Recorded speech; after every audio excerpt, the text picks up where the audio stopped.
The Masque of the Red Death by Edgar Allan Poe, read by me, Gav Cross. The Red Death had long devastated the country. No pestilence had ever been so fatal or so hideous. Blood was its avatar and its seal, the redness and the horror of blood. There were sharp pains and sudden dizziness, and then profuse bleeding at the pores with dissolution. The scarlet stains upon the body and especially upon the face of the victim were the pest ban which shut him out from the aid and from the sympathy of his fellow men. And the whole seizure, progress and termination of the disease were incidents of half an hour. But the Prince Prospero was happy and dauntless and sagacious. When his dominions were half depopulated, he summoned to his presence 1,000 hale and light-hearted friends from among the knights and dames of his court, and with these retired to the deep seclusion of one of his castellated abbeys. This was an extensive and magnificent structure, the creation of the prince's own eccentric yet august taste. A strong and lofty wall girdled it in. This wall had gates of iron, the courtiers having entered brought furnaces and massy hammers and welded the bolts. They resolved to leave means of neither ingress nor egress to sudden impulses of despair or of frenzy from within. The abbey was amply provisioned. With such precautions the courtiers might bid defiance to contagion. The external world could take care of itself. In the meantime, it was folly to grieve or to think. The prince had provided all the appliances of pleasure. There were bouffons, there were improvisatori, there were ballet dancers, there were musicians, there was beauty, there was wine. All this and security were within. Without was the Red Death. It was towards the close of the 5th or 6th month of his seclusion, and while the pestilence raged most furiously abroad, that the Prince Prospero entertained his 1,000 friends at a masked ball of the most unusual magnificence. It was a voluptuous scene that masqueraded, but first let me tell of the rooms in which it was held. These were 7, an imperial suite. In many palaces, however, such suites form a long and straight vista, while the folding doors slide back nearly to the walls on either hand, so that the view of the whole extent is scarcely impeded. Here, the case was very different, as might have been expected from the Duke's love of the bazaar. The apartments were so irregularly disposed that the vision embraced but little more than one at a time. There was a sharp turn at every 20 or 30 yards, and at each turn a novel effect. To the right and left, in the middle of each wall, a tall and narrow Gothic window looked out upon a closed corridor which pursued the windings of the suite. These windows were of stained glass, whose colour varied in accordance with the prevailing hue of the decorations of the chamber into which it opened. That at the eastern extremity was hung, for example, in blue, and vividly blue were its windows. The second chamber was purple in its ornaments and tapestries, and here the panes were purple. The third was green throughout, and so were the casements. The fourth was furnished and lighted with orange. The fifth with white, the 6th with violet. The 7th apartment was closely shrouded in black velvet tapestries that hung all over the ceiling and down the walls, falling in heavy folds upon a carpet of the same material and hue. But in this chamber only, the colour of the windows failed to correspond with the decorations. The panes here were scarlet, a deep blood colour. Now, in no one of the 7 apartments was there any lamp or candelabrum amid the profusion of golden ornaments that lay scattered to and fro, or depended from the roof. There was no light of any kind emanating from lamp or candle within the suite of chambers, but in the corridors that followed the suite, there stood, opposite to each window, a heavy tripod bearing a brazier of fire that projected its rays through the tinted glass and so glaringly illumined the room. And thus were produced a multitude of gaudy and fantastic appearances. But in the western or black chamber, the effect of the firelight that streamed upon the dark hangings through the blood-tinted panes was ghastly in the extreme, and produced so wild a look upon the countenances of those who entered that there were few of the company bold enough to set foot within its precincts at all. It was in this apartment also that there stood against the western wall a gigantic clock of ebony. Its pendulum swung to and fro with a dull, heavy, monotonous clang, and when the minute hand made the circuit of the face, and the hour was to be stricken, there came from the brazen lungs of the clock a sound which was clear and loud and deep and exceedingly musical, but of so peculiar a note and emphasis that at each lapse of an hour the musicians of the orchestra were constrained to pause momentarily in their performance, to hearken to the sound, and thus the waltzers perforce ceased their evolutions, and there was a brief disconcert of the whole gay company, and while the chimes of the clock yet rang, it was observed that the giddiest grew pale, and the more aged and sedate passed their hands over their brows, as if in confused reverie or meditation.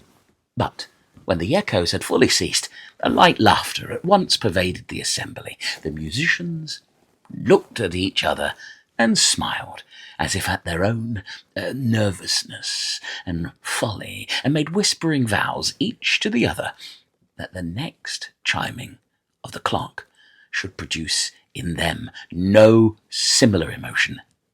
And then, after the lapse of 60 minutes, which embraced 3,600 seconds of time that flies, there came yet another chiming of the clock. And then, with the same disconcert and tremulousness and meditation as before, but in spite of these things, it was a gay and magnificent revel. The tastes of the Duke were peculiar. He had a fine eye for colours and effects.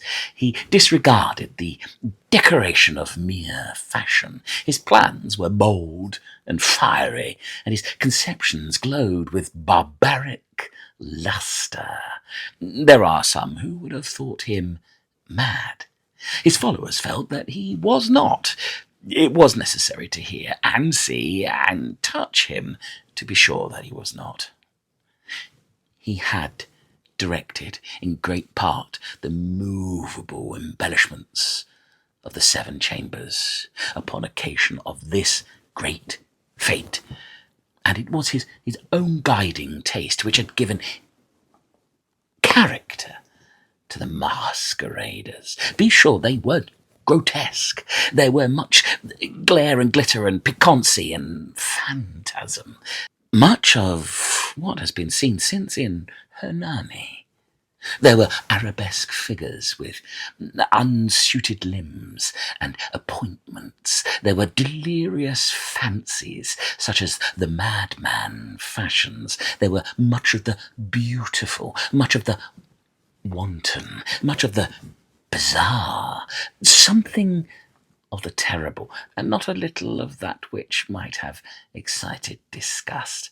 To and fro in the 7 chambers there stalked, in fact, a multitude of dreams, and these, the dreams, writhed in and about, taking hue from the rooms and causing the wild music of the orchestra to seem as the echo of their steps, and anon there strikes the ebony clock, which stands in the hall of the velvet.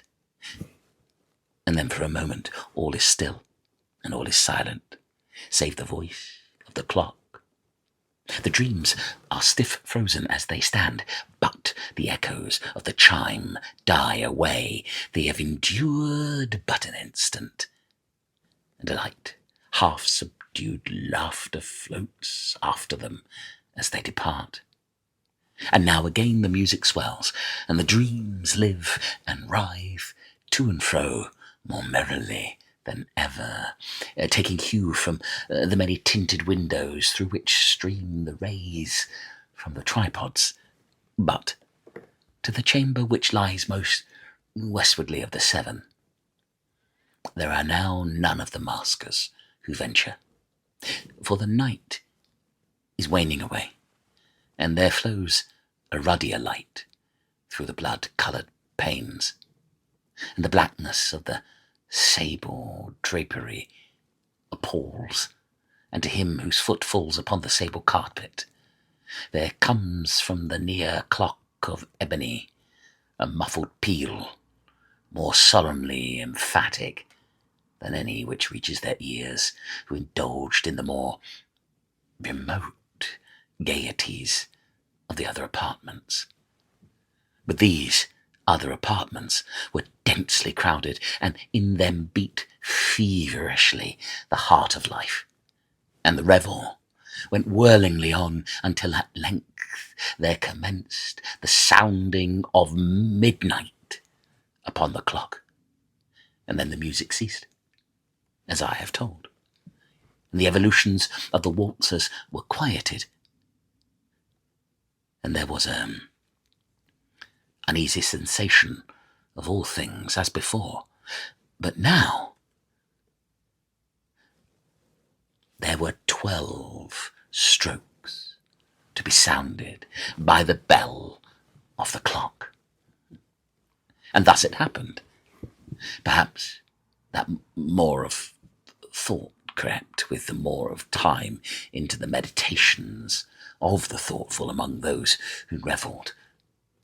And thus, too, it happened perhaps that before the last echoes of the last chime had utterly sunk into silence, there were many individuals in the crowd who had found leisure to become aware of the presence of a masked figure which had arrested the attention of no single individual before, and the rumour of this new presence having spread itself whisperingly around, there arose at length from the whole company a buzz or murmur of expressive disapprobation and surprise, and then finally of terror, of horror, and of disgust, in an assembly of phantasms such as I have painted. It may well be supposed that no ordinary appearance could have excited such sensation. In truth, the masquerade licence of the night was nearly unlimited, but the figure in question had out-Heroded Herod, and gone beyond the bounds of even the prince's indefinite decorum. There are chords in the hearts of the most reckless which cannot be touched without emotion. even with the utterly lost, to whom life and death are equally jests, there are matters of which no jest can be made. The whole company, indeed, seemed now deeply to feel that in the costume and bearing of the stranger neither wit nor propriety existed. The figure was tall and gaunt, and shrouded from head to foot in the habiliments of the grave. The mask which had concealed the visage was made so nearly to resemble the countenance of a stiffened corpse that the closest scrutiny must have had difficulty in detecting the cheat. And yet all this might have been endured, if not approved, by the mad revellers around. But the mummer had gone so far as to assume the type of the Red Death. His vesture was dabbled in blood, and his broad brow, with all the features of the face, was besprinkled with scarlet horror.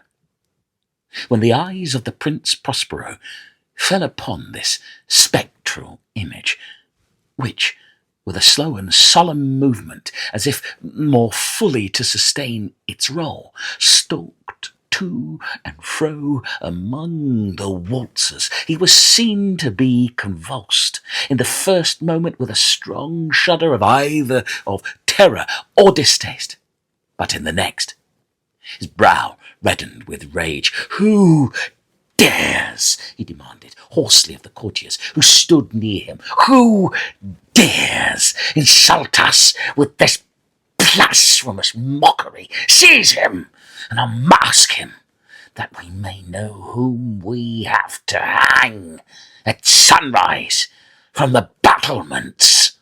It was in the eastern or blue chamber in which stood the Prince Prospero as he uttered these words. They rang throughout the 7 rooms loudly and clearly, for the prince was a bold and robust man, and the music had become hushed at the waving of his hand. It was in the blue room, where stood the prince, with a group of pale courtiers by his side. At first, as he spoke, there was a slight rushing movement of this group in the direction of the intruder, who, at the moment, was also near at hand, and now, with deliberate and stately step, made closer approach to the speaker. But from a certain nameless awe with which the mad assumptions of the mummer had inspired the whole party, there were found none who put forth the hand to seize him, so that, unimpeded, he passed within a yard of the prince's person, and while the vast assembly, as if with one impulse, shrank from the centres of the rooms to the walls, he made his way uninterruptedly, but with the same solemn and measured step which had distinguished him from the first, through the blue chamber to the purple, through the purple to the green, through the green to the orange, through this again to the white, and even thence to the violet, ere a decided movement had been made to arrest him. It was then, however, that the Prince Prospero, maddening with rage and the shame of his own momentary cowardice, rushed hurriedly through the 6 chambers, while none followed him on account of a deadly terror that had seized upon all. He bore aloft a drawn dagger, and had approached in rapid impetuosity to within 3 or 4 feet of the retreating figure, the latter, having attained the extremity of the velvet apartment, turned suddenly and confronted his pursuer. There was a sharp cry, and the dagger dropped gleaming upon the sable carpet, upon which instantly afterwards fell prostrate in death the Prince Prospero. Then summoning the wild courage of despair. A throng of the revellers at once threw themselves into the black apartment, and seizing the mummer, whose tall figure stood erect and motionless within the shadow of the ebony clock, gasped in unutterable horror at finding the grave garments and corpse-like mask which they handled with so violent a rudeness by any tangible form. And now was acknowledged the presence of the Red Death. He had come like a thief in the night, and one by one dropped the revellers in the blood-bedewed halls of their revel, and died each in the despairing posture of his fall. And the life of the ebony clock went out with that of the last of the gay, and the flames of the tripods expired in darkness and decay, and the Red Death held illimitable dominion over all.